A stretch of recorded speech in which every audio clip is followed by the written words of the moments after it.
नमस्कार साथियों, पथिक अकेडमी यूट्यूब चैनल पर आप सभी का हार्दिक स्वागत है। आज हम अध्याय 7 की धारा 121 से लेकर 130 तक की धाराओं के एमसीक्यू प्रश्न सॉल्व करेंगे और साथ ही साथ धाराओं का रिवीजन भी करेंगे। चलिए आज की क्लास की शुरुआत करते हैं। आज हमारी वैसे 27वीं क्लास चल रही है।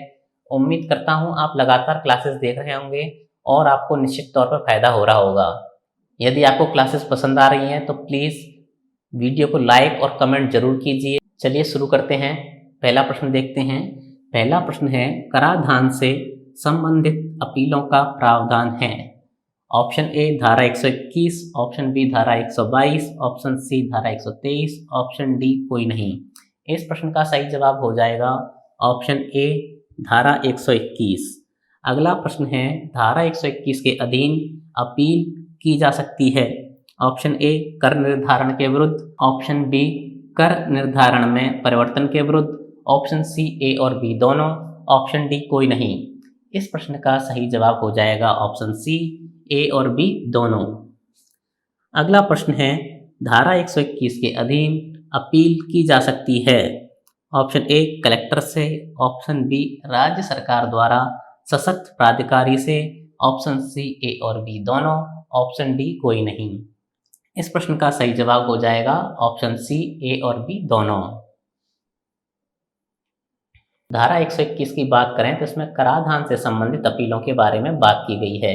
धारा 121 में बताया गया है कि किसी कर के निर्धारण या किसी कर निर्धारण में परिवर्तन के विरुद्ध या अन्य मामले जिनमें अभी तक अपील नहीं की गई है उनके विरुद्ध अपील की जा सकती है और यह अपील कलेक्टर या राज्य सरकार द्वारा इस निमित्त प्राधिकृत व्यक्ति से या अधिकारी से की जा सकती है। धारा 121 में बस इतना ही बताया गया है। उम्मीद करता हूँ ये आपको समझ में आया होगा।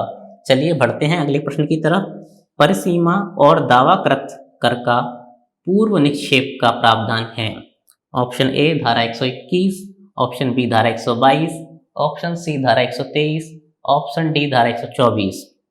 इस प्रश्न का सही जवाब हो जाएगा ऑप्शन बी धारा 122। अगला प्रश्न है, धारा 122 के अधीन 1 माह में अपील की जा सकती है, तो इस 1 माह के समय की गणना होती है।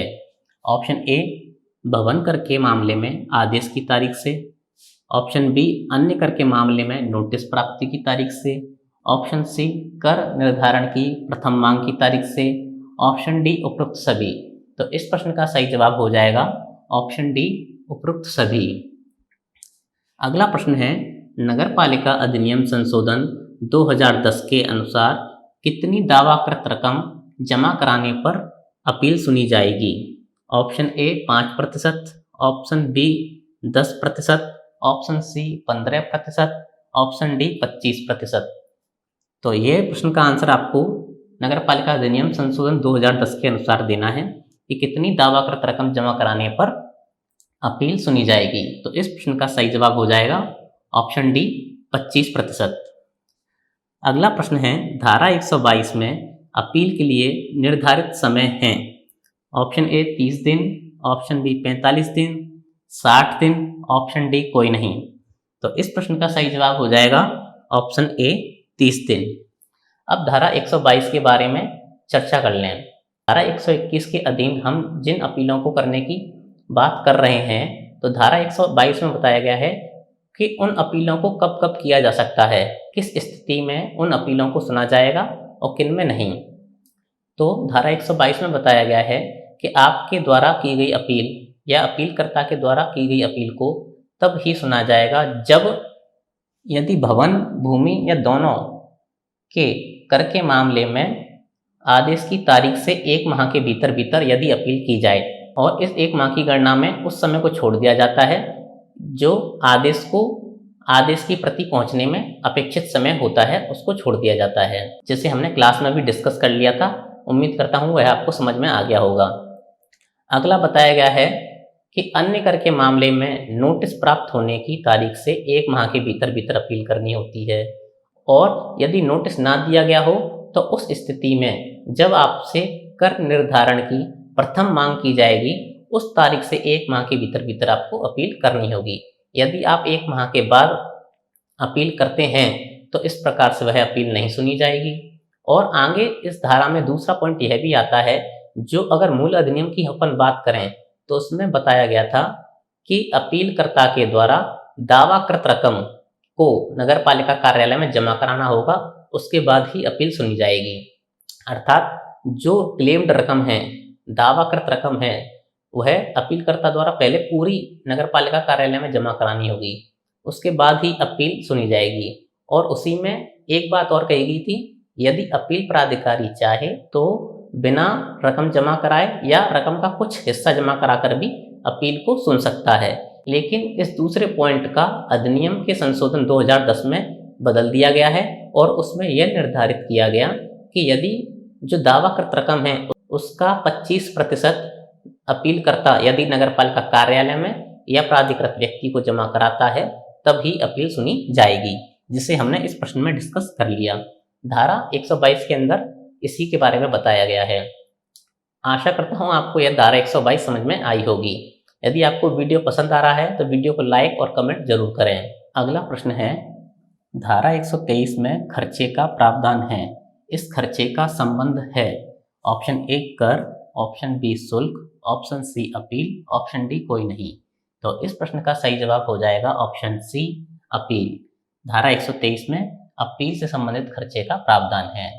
अगला प्रश्न देखें तो नगर पालिका को अपीलकर्ता को खर्चे के संदाय के आदेश प्राप्ति के बाद कितने दिन में खर्चा देना होगा। ऑप्शन ए 30 दिन, ऑप्शन बी 45 दिन, ऑप्शन सी 50 दिन, ऑप्शन डी 60 दिन। तो इस प्रश्न का सही जवाब हो जाएगा ऑप्शन ए 30 दिन। 123 में बताया गया है प्रत्येक अपील में खर्चा दिलाना अपील का विनिश्चय करने वाले अधिकारी के विवेकाधीन होगा। और इसमें बताया गया है यदि खर्चा नगरपालिका को दिलाना है तो नगरपालिका इस अधिनियम के नियमों के अनुसार खर्चे को वसूलेगी। यदि अपीलकर्ता को खर्चा देना है तो नगरपालिका को जब ऐसा आदेश प्राप्त होगा कि उसे अपीलकर्ता को खर्चा देना है, ऐसे आदेश प्राप्ति के 1 माह के भीतर भीतर नगरपालिका को अपीलकर्ता को खर्चा देना होगा।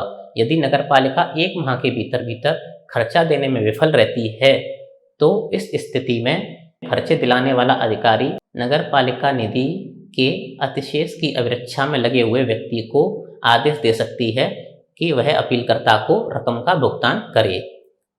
अगला प्रश्न देखें तो प्रश्न है, कराधान के मामले में किस न्यायालय की अधिकारिता का वर्जन किया गया है। अर्थात कराधान के मामले में किस न्यायालय की अधिकारिता को रोका गया है। ऑप्शन ए सिविल न्यायालय, ऑप्शन बी दंडिक न्यायालय, ऑप्शन सी ए और बी दोनों, ऑप्शन डी कोई नहीं। तो इस प्रश्न का सही जवाब हो जाएगा ऑप्शन सी ए और बी दोनों। धारा 124 के अंदर कराधान के मामले में सिविल न्यायालय और दंडिक न्यायालय की अधिकारिता का वर्जन किया गया है।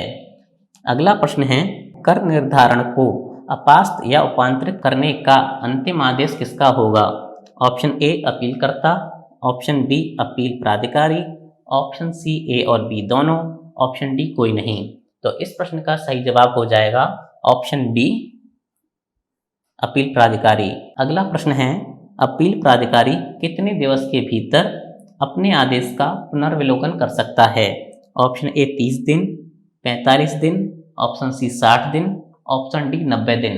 तो इस प्रश्न का सही जवाब हो जाएगा ऑप्शन डी 90 दिन। इस प्रश्न को आप याद रखिएगा। यदि धारा 124 की बात करें तो उसमें बताया गया है कि कराधान के मामले में सिविल न्यायालय और दंडिक न्यायालय को अधिकारिता नहीं होती है। कराधान के मामले में इस अधिनियम के उपबंध के नियमों तथा अधिनियम के द्वारा तय प्राधिकारी व्यक्ति को ही केवल मूल्यांकन, कर निर्धारण आदि का अधिकार है। कोई अन्य व्यक्ति मूल्यांकन, कर निर्धारण आदि के लिए कोई अपेक्षा नहीं रख सकता। इस धारा में आगे यह उल्लेख किया गया है कि किसी कर को निर्धारित करने, उसको समाप्त करने और उसमें परिवर्तन करने का अंतिम आदेश अपील अधिकारी के पास है। यानी जो बात अपील अधिकारी तय कर देगा वही बात फाइनल मानी जाएगी और कोई भी अन्य व्यक्ति उस आदेश को टाल नहीं सकता है।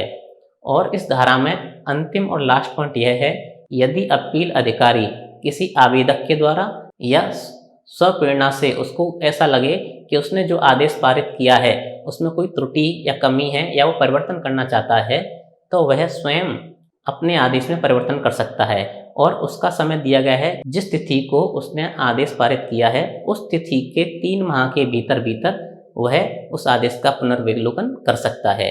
तो अपील अधिकारी को ही यह अधिकार प्राप्त है कि वह अपने स्वयं के आदेश पर पुनर्विलोकन कर सकता है।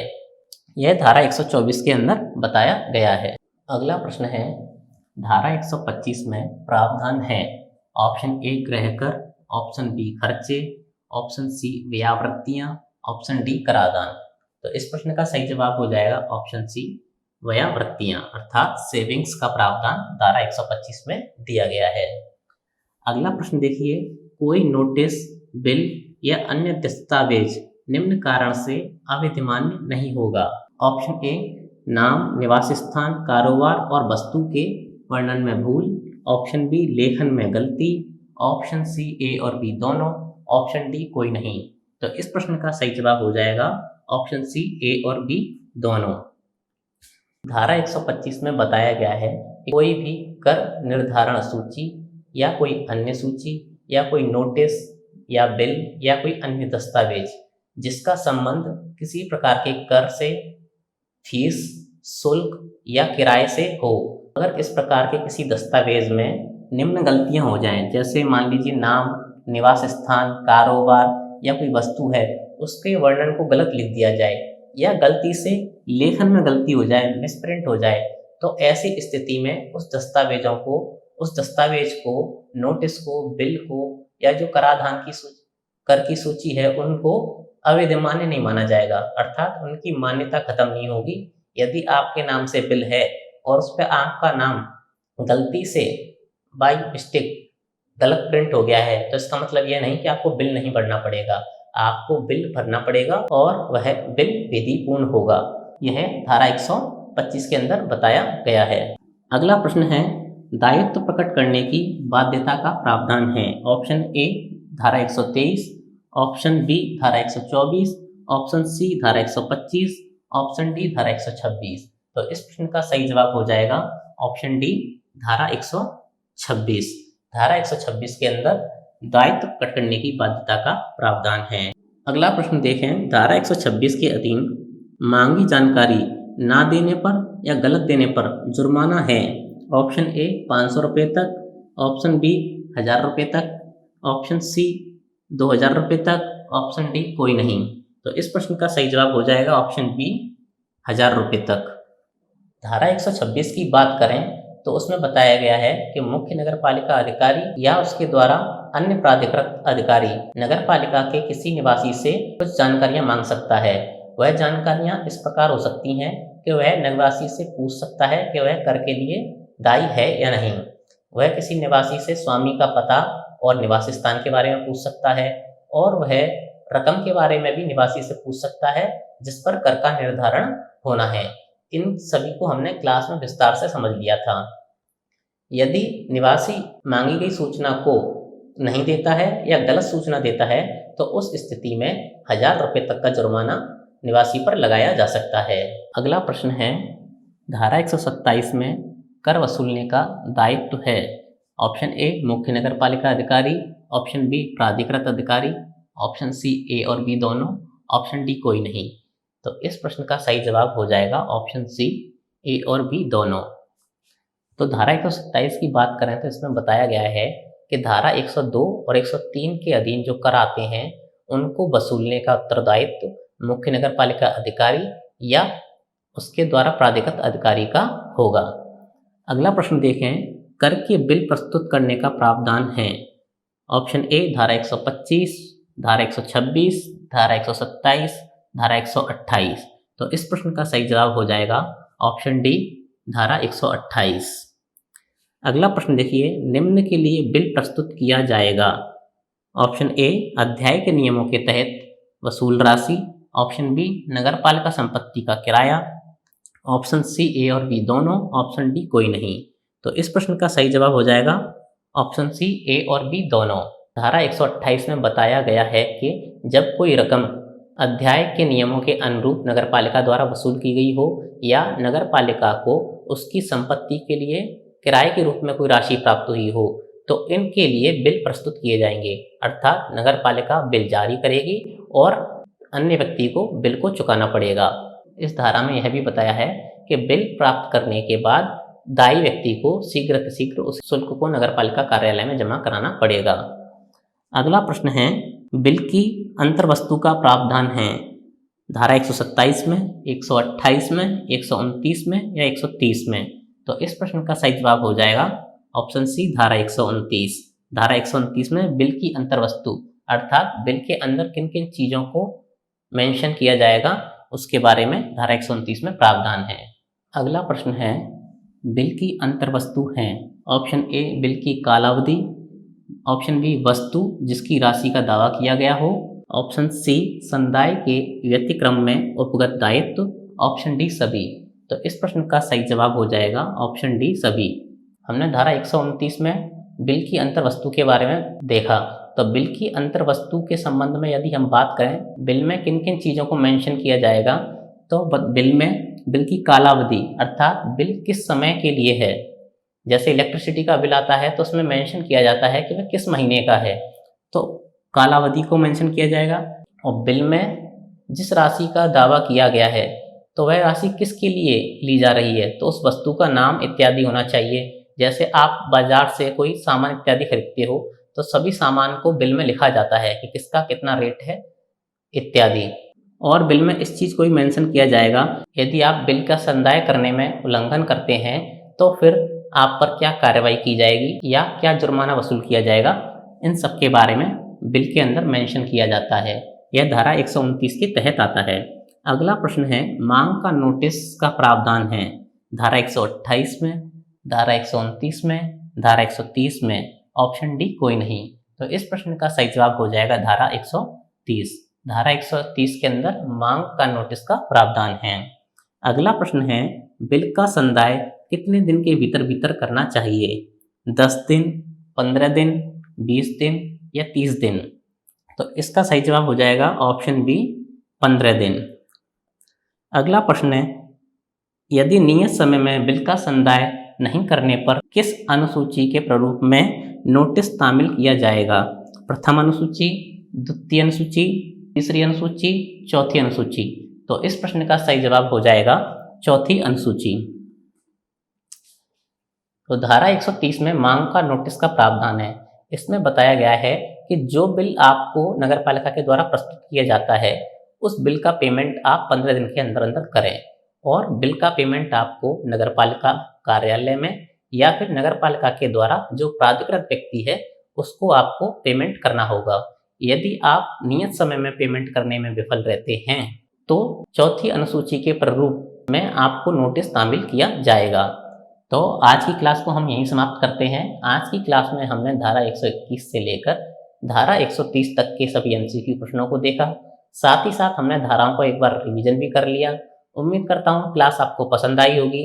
यदि क्लास आपको पसंद आई है तो वीडियो को लाइक ज़रूर कीजिए, वीडियो में कमेंट बॉक्स में अपना कमेंट ज़रूर कीजिए, और वीडियो देखने के लिए आपका बहुत बहुत धन्यवाद।